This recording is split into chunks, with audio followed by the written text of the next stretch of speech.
Hunter's on your left, Brennan is on your right. You just saw a player spotlight with Brennan to close out last round, and now we'll see if he can make another top 8 with his beloved black-green Delirium deck. 11-3 versus 11-2-1 in the record, but only one will be in the elimination rounds later this evening. We'll see who it will be. We've got Brennan on 6, and we've got Hunter on 5, it appears. And they got that green light. Good sportsmanship to start. Hunter will begin. He'll start off with a concealed courtyard. Over to DeCandio, we will go. He's got a swamp. He'll pass that turn back over to Hunter Nance. Nance has a Heart of Karen. DeCandio picks up a copy of Grasp of Darkness. Timely. Pass that turn back. One thing that has been ubiquitous throughout all these Smarter Vehicles decks that we have watched, they do have Walking Ballista in some numbers, and none of them have Veteran Motorist. I'm curious to see if we see them go back to that old 3-1. And I think there might be a relationship between those two things. We've seen Walking Ballista in heavy rotation over the course of this tournament. Not surprising, it's a very powerful artifact. If it's prevalent in the mirror match, if the green-black decks have it, if these monocolor trash can beatdown decks are playing it because whatever, that makes it really tough to play 2-mana one-toughness creatures that need to stay in play to be effective. Nance has a 3-bit Inspector, sacrifice the clue right away, plays a hub, gets an energy, and of course the Scrap Heap Scrounger, which was slowed down a little bit by Liliana, can only chip shot the Planeswalker for 1. So DeCandio off to a pretty good start. Grasp of Darkness took care of the Heart of Karen, and now he's got a Planeswalker online. His hand does look to be a little mana heavy at this stage. And now the question is, does DeCandio need to kind of just pull the trigger on Liliana blind to find a thing to do and potentially lose the Liliana for no value? Or does he plus and hope to get a better spot down the line? Because I think his hand right now is just an Ishkana, land, and maybe a removal spell. And the Ishkana isn't even very good right now because he has no way to sort of grease the wheels and get to Delirium. So he might just have to minus and go hunting, which I think is where he's gotten to. Well, he's gone minusing. And now he's passing. Obviously missing not good, but at least he got a sorcery in the graveyard for his troubles. If the Liliana dies, well, that's 3 card types, and maybe this Ishkana can be a board stabilizing play. Planeswalker enchantment instant in the graveyard, as you did mention. There's a forest. Here is Grim Flare. And Grim Flare here, a great draw for DeCandio, because if it lives or if it dies, doesn't matter. That's going to be card type number 4, and now the Ishkana is powerful. Right now, I think for Brennan, it's a Fade Gideon, and he does not have to worry about it. So now he will draw. He'll play a land. Here is 2, 3, 4. Ishkana, Graph Widow, along with 3 spiders. Now you can see Hunter Nance's hand. He is flipping between not 1, but 2 flip cards. There are Archangel Avacens. Here is the first one for Nance. Ishkana and those spiders have quite a bit of work to do. Nance will untap and he will draw a card.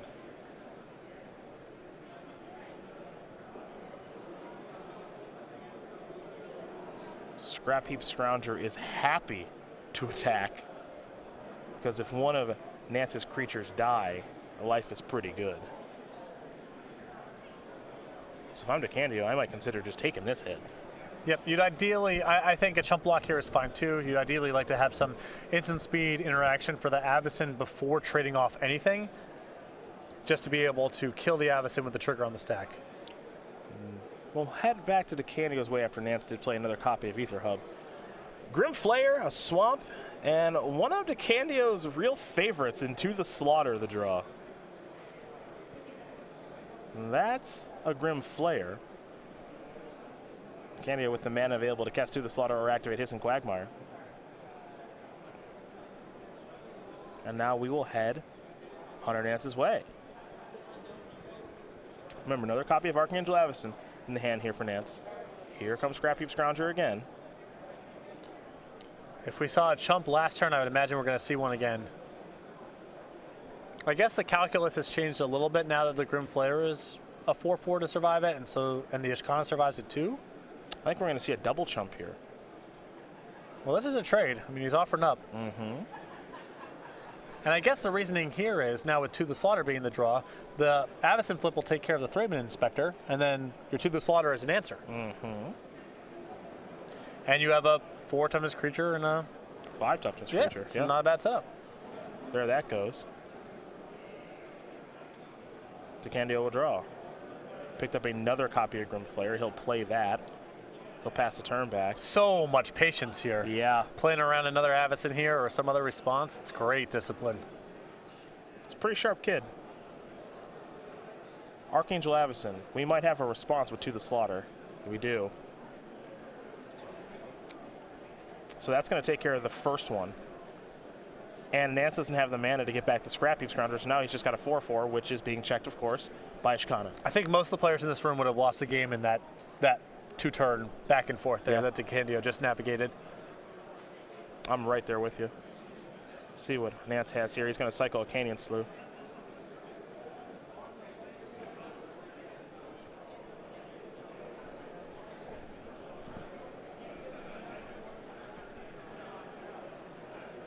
Heart of Kieran.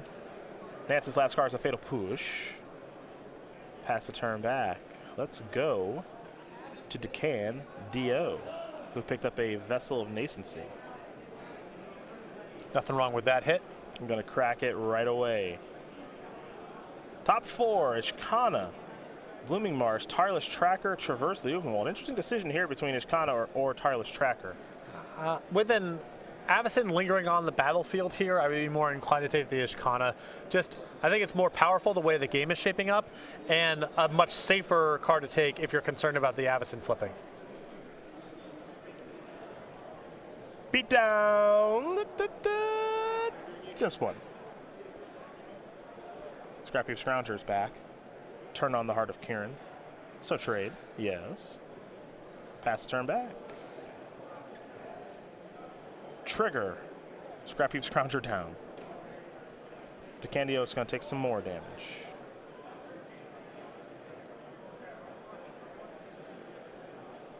In. Block. If he's playing the Ishkana again next turn, that's an easy one. Yep. Pretty straightforward stuff there. Evolving Wilds. The draw here to go along with the Swamp and Ishkana. In with the Grimflayer. Push will take care of the Grimflayer.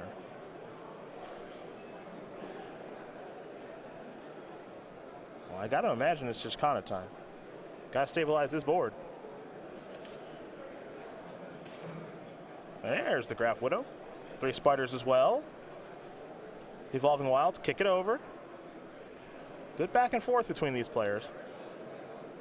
Nance, I think, has a creature to exile to get back Scrap Heap Scrounger. Yep, there goes an Avacyn. In comes the 3/2 artifact. Nance is untapping. Nance will be drawing. We haven't seen Gideon yet. He's reaching for mana pretty quickly here. I said we hadn't seen Gideon, right? Is that what I said? Well, we're going to see Nahiri instead. 1 main deck copy, I think 1 more on the board. He'll plus. This allows him to discard Inspiring Vantage and draw a card. And pass. DeCandio will sacrifice Evolving Wilds. He'll get a basic. He'll get a basic Swamp. Last card in his hand is a land, correct? I'm not sure I'm on board with sacrificing the Evolving Wilds there, because if he has the 7th land for Ishkana anyway, then he can still do that, and I would prefer to keep the Evolving Wilds in case he draws a Tireless Tracker. Didn't get a great look at the draw step.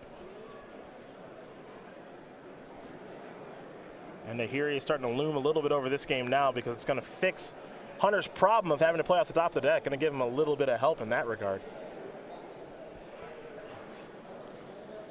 And now DeCandio is not entirely sure what he can do. Now he picked up a copy of Walking Ballista, which he can play for 4 if he plays a land in his hand. Well, that's the payoff there for cracking the Evolving Wilds, is now you have a Ballista for 4 instead of 3. But the question now is, how can I work my way into getting this Nahiri off the battlefield or making you make a bad block with Avacyn, assuming there's a bad block to be made?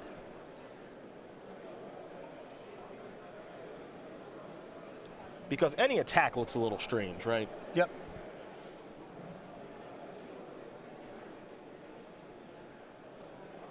And you know, you're also at 10, so the risk of Hunter just saying, I don't quite know what's going on, but I guess no blocks. Yeah. Kind of high. Ballista for 4. Brennan's going to play pretty safe here. But this gets really good next turn because he has the mana left over. Next turn, so when we get there, that Walking Ballista goes up to 6. That allows him to shoot down Archangel Avacyn without losing the Walking Ballista. Yep. And then all of your spiders or whatever you want to do to manage the Nahiri is fine. Position starts becoming very good. Just depends on what Nance is able to find. As Nahiri is going to go up, we're going to see him discard a card. There goes a Concealed Courtyard. He'll draw a card. Nance has at least 1 land in hand, but he is reaching for mana, so perhaps he's got more to do than I think. He'll tap 4. He's made room for a Gideon Ally of Zendikar. Make a Knight. And now things are starting to get a little bit gummed up here. But this getting gummed up is not bad for DeCandio as long as he keeps the Walking Ballista, because he's got a pretty dominating position on the battlefield. Now, Gideon's not a shabby draw here, because that means that the 2/2 token he generates is enough to block any of the 1/2s, and that makes attacking either Planeswalker a much more complicated issue. Ishkana thinking about it. Thinking about coming in. I don't know where, but thinking about it.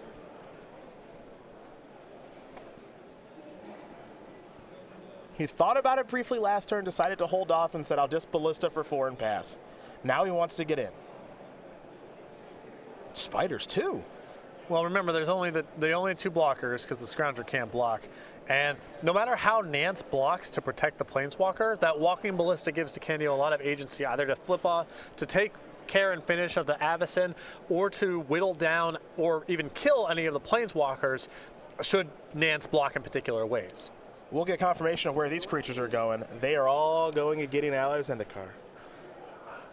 This is where the real power in Walking Ballista comes from, is when the battlefield gets a little gummed up and you have a lot of mana to work with, you just have a lot of options. You get to make the attacks you want to make, and no matter how your opponent blocks or tries to preserve their life total or protect their Planeswalkers or whatever, you have a lot of control over what the outcome of combat is.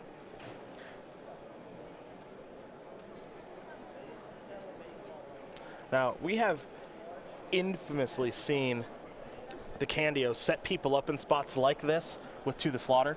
Yes. And it's a card that he plays a couple copies of main deck. We've already seen 1, but he's got 2 main. There's no realistic way for Hunter to block in a way that makes To the Slaughter not devastating. Mm-hmm. That wouldn't even really be on my radar right now if I'm Nance.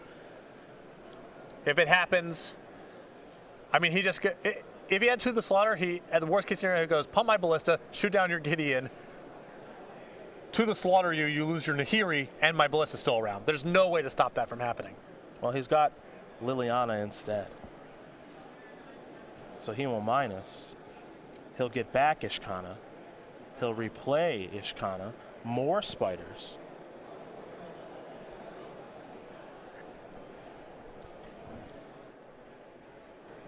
And now Walking Ballista is going to work down Gideon. So now here's the question. What can Nahiri do? Now you think of Nahiri when it's on 8, the ultimate in Modern? Emrakul. Yeah. The ultimate in Legacy? Emrakul. Not so much here. There is a 3rd Avacyn in the deck. Okay. But yeah, this card is not really in here about, the ultimate is not a foundational part of any game plan here. It's just there if it happens to come up. So it's, in a weird way, you know, in other formats you freak out when that gets to 8. In Standard, you really don't. It's a concern, but it's not the end-all, be-all. Well, it still matters insofar as improving the draw matters, and also once the loyalty gets high enough, you can't really attack Nahiri, and Nahiri makes it really prohibitive to be attacking with things when you aren't trading, because the minus finishes things off. But it looks like Nance is, it looks like he's going to the ultimate here. I'm curious what he's going to get if he's going to get the ultimate. You can search for an artifact or a creature card, put it on the battlefield, then shuffle your library, gains haste, return it to your hand at the beginning of the next end step. Yeah, he's just going to plus. It would have to be an Avacyn. He has nothing else in his deck that could even attack on this board. Here's a Thraben Inspector. Crack a clue right away, Will Hunter Nance. He also has a copy of Thalia that he will play. But as you had mentioned, this is a spot where Walking Ballista gets really good. It's just hard for Hunter to proceed. So many of his cards are bad from this spot. Any random creature he draws is likely just to be traded with mana. 5 spider tokens along with Ishkana Graph Widow. Walking Ballista on 1, but there's a real chance that's going to move up. And then a Liliana that could also move up here momentarily on the battlefield here for Brennan DeCandio. And Nance has a lot of eggs in the Avacyn basket right now. That's really the only thing keeping this game from getting off the rails. And now, yeah, it might be going off the rails now, huh? Right. I was going to say, the more time that you give DeCandio here, if he draws a Noxious Gearhulk or a Traverse for a Noxious Gearhulk, the game's blown wide open. But Grass of Darkness works just the same here. And now DeCandio can really start leveraging his advantage on the battlefield. Yeah, in combination with Liliana, the last hope, that Avacyn has bit the dust. And now here comes Ishkana. Looks like we'll see Thraben Inspector jump in front of that. Walking Ballista is going to go up to 2. And we're going to head back over to Hunter Nance. Going to minus to exile the Ishkana. Now, fortunately for DeCandio, he's got another one in the graveyard, so that's not the end of the world here for Brennan if he wants to keep this kind of loop going. Scrap Heap Scrounger's feeling a little frisky. Going to block with all the spiders, which is a very good block for the record. Instead of trying to do some double block nonsense, yep, just get them all in front. No Gaze of the Gorgon to worry about for those of you familiar with that one. Draw a card here, will DeCandio. That's how he wants to go about using his powerful Ballista and his powerful Planeswalkers. He's already reaching for mana.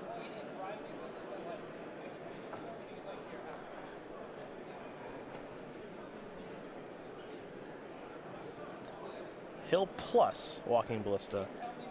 He will try to plus again. That'll work. Liliana's going to go up. Target Thalia.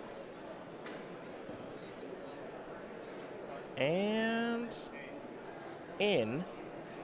It's a 1/1 first striker right now. Going to go after Liliana.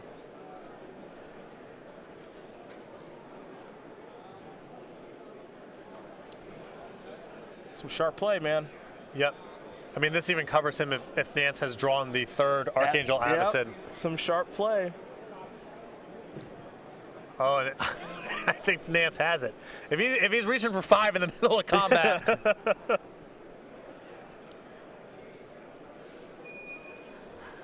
It would have been really easy for him to say, all right, I guess I'll shoot down Thalia and make this attack on your Nahiri, but DeCandio showing respect for the possibility of a 3rd Avacyn.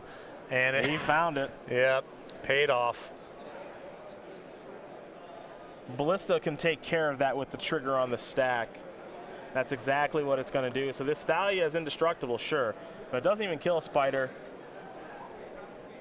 And you'll notice that Brennan left a spider back to be able to defend his Liliana. Perfect. And Nance is just running out of draws that matter. Yeah. He does not have a whole lot of impactful cards in this spot. Whoa. Yeah, Thalia. Slow down. Easy. Easy. Swamp the draw here for DeCandio, but it's not so much about the lands now. I think it's more about the Liliana and what that can get back. Now, I don't know what he's supposed to get back in this spot. That's kind of interesting. Ballista, I think. I think it's Ballista over Ishkana. But I do think it's close. Yeah, I think this is fine. My instinct is just get back to Walking Ballista, because if it's close, you just don't care about your draw seats very much anymore because you have things to do with your mana on the turns that you brick. The alternative to that argument, and I think the reason that DeCandio got back the Ishkana, now you don't really care about any one random removal spell because what you got generated so many tokens, and you get an opportunity if Nance doesn't find anything in particular soon, your Liliana goes back up to 3. It's not like you've lost this opportunity forever to get back your Walking Ballista. It's true. Gideon in Nance's hand now. You wonder if the Ally Zendikar can turn this game around here for Hunter.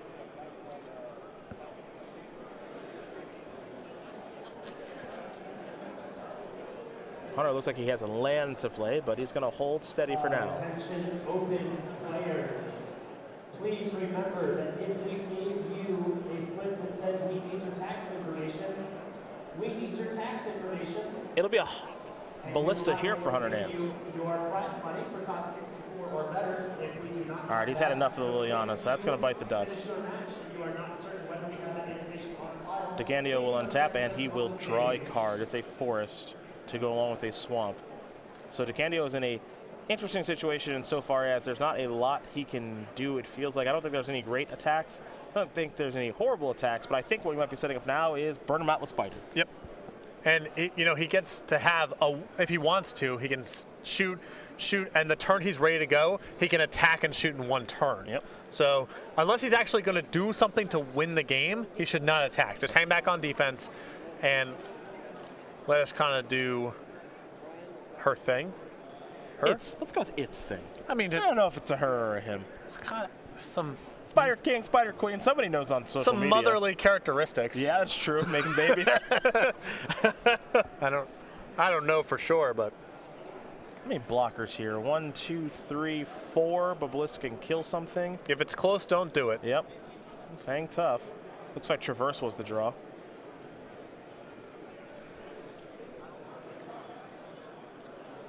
DeCandio can't figure out the combat math. It's going to get an activation here.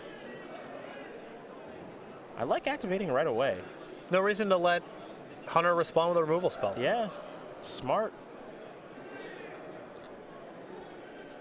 Not enough players playing their main phase with abilities like that. Yeah, DeCandio has done a lot in his main phase with activations of Walking Ballista, now Ishkana. And now it's, did you draw a removal spell for Ishkana? Pretty much. Do you have unlicensed disintegration here or not? Gideon looks like it's going to come up and probably come into the red zone. DeCandio's not messing up this block, so if you... I think he's got a couple blockers. DeCandio has played a great game. Yes, he has. Here's Heart of Kieran.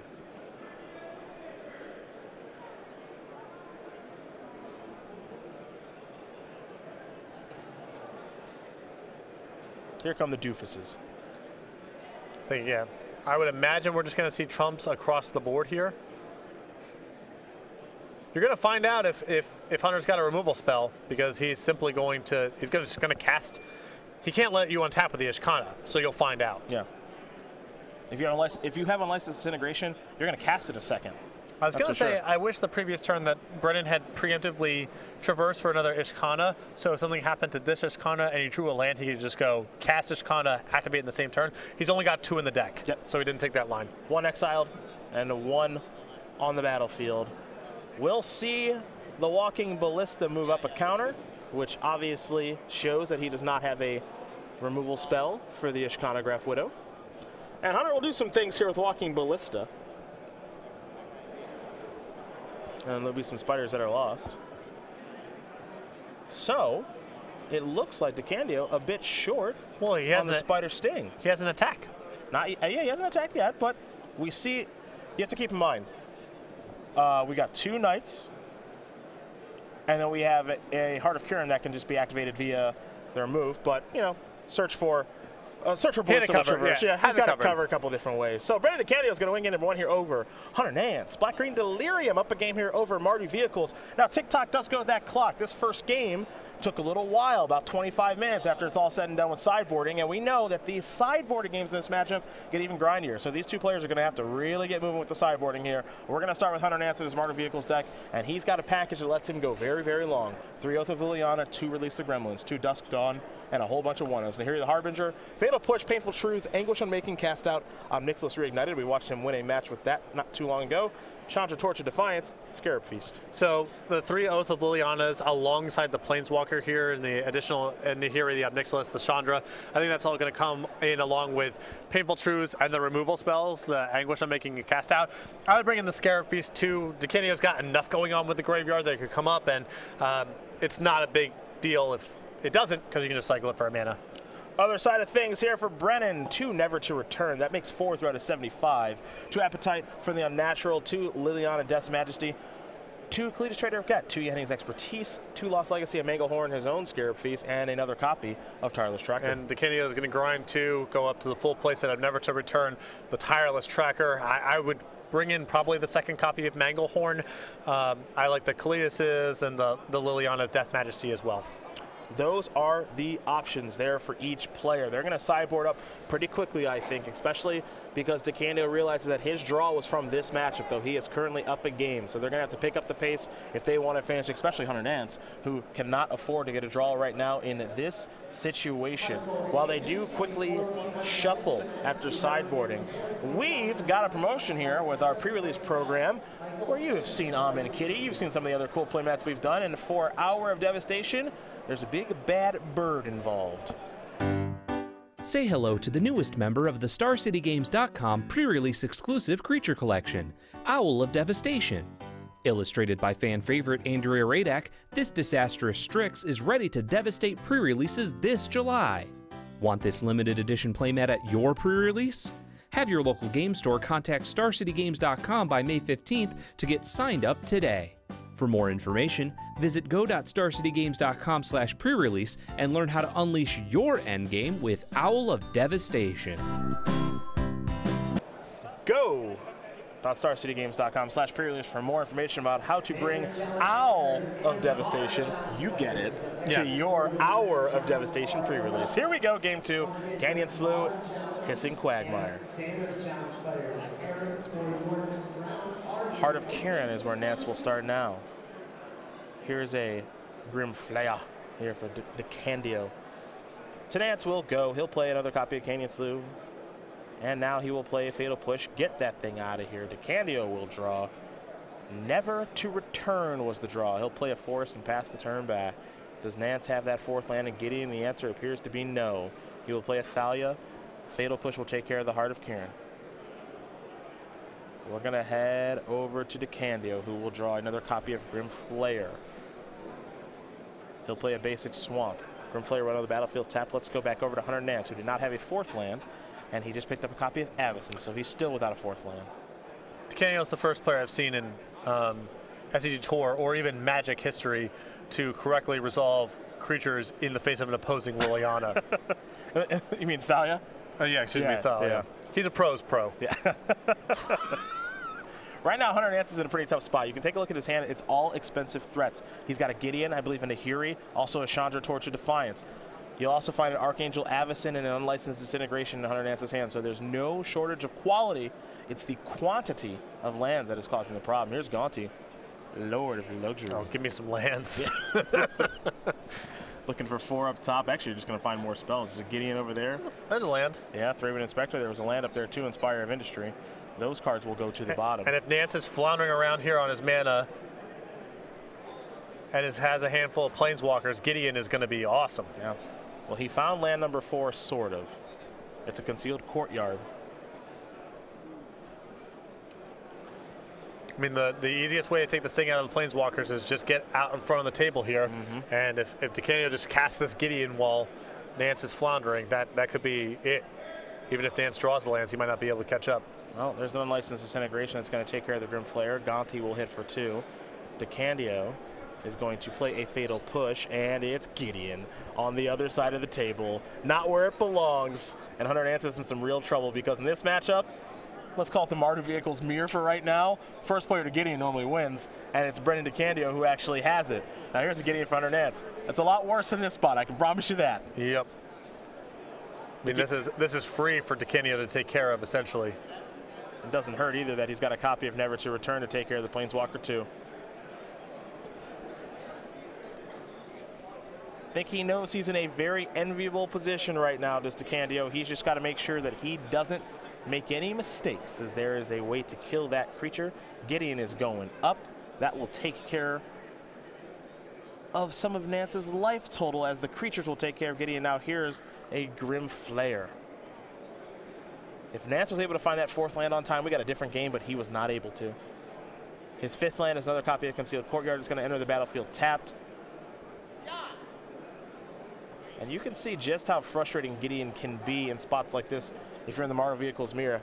This is kind of the Gideon mirror right now, and Chandra would have been great if it came on time, all it can do is kill a Grim Flayer, and that's another Planeswalkers that's going to go to the graveyard soon enough. Well, that's part of the range here. A lot of Nance's sideboarding here assumes he's not on the back foot. These Planeswalker, he doesn't have any copies of Fumigate, and the Planeswalkers presuppose that he is ahead on the table. That's often going to be the case in this matchup, but not 100% of the time, and with him missing some land drops, now we're here. DeCandio says, you can keep that, Chandra. I'm attacking you. Thank you very much for 5, 6, 7, 8, 9, 10, 11. And there's a shiny little artifact there in Brennan's hand. I don't know if you can see it. It goes by Ballistic Combo Walking. And that might be a win in this one here. And looks like DeCandio on the verge of racking up another top 8. Yep. Black-green Delirium. We kind of talked about black-green, both energy, aggro, delirium, all the different shades of black-green yesterday and how it was performing on camera early. And I just kind of came to the assumption that I wanted to see how DeCandio did because he's so well-versed in this archetype. He always seems to be a step ahead on the best way to go about building this particular strategy. And if he did poorly, then I didn't think the deck would be particularly good. But as we can see right now, he's done just fine as he's going to untap and draw. He's got another copy of Walking Ballista. Gideon going to come up. Hunter says, you want to attack my creatures, or my Planeswalkers, right? Here's a Fatal Push, not quite. Brennan DeCandio going to win this match here over Hunter Nance, 2-0 in plenty of time this time. Black-green Delirium going to move on to the top 8, giving Nance his 4th and final loss. And critical missed land drop there, but it was land drop number 4. That's not exactly what we call stalling on lands here. And Nance's sideboard, very much about making land drops and getting out on the front foot. He missed a critical land drop there. DeCandio had a little bit more action in the early game than you typically associate with Black-green Delirium, and once he was able to Gonti into a Gideon that shut off Nance's entire hand, everything else was removal or Planeswalkers, and both of those ineffectual in the face of Gideon. You can tell DeCandio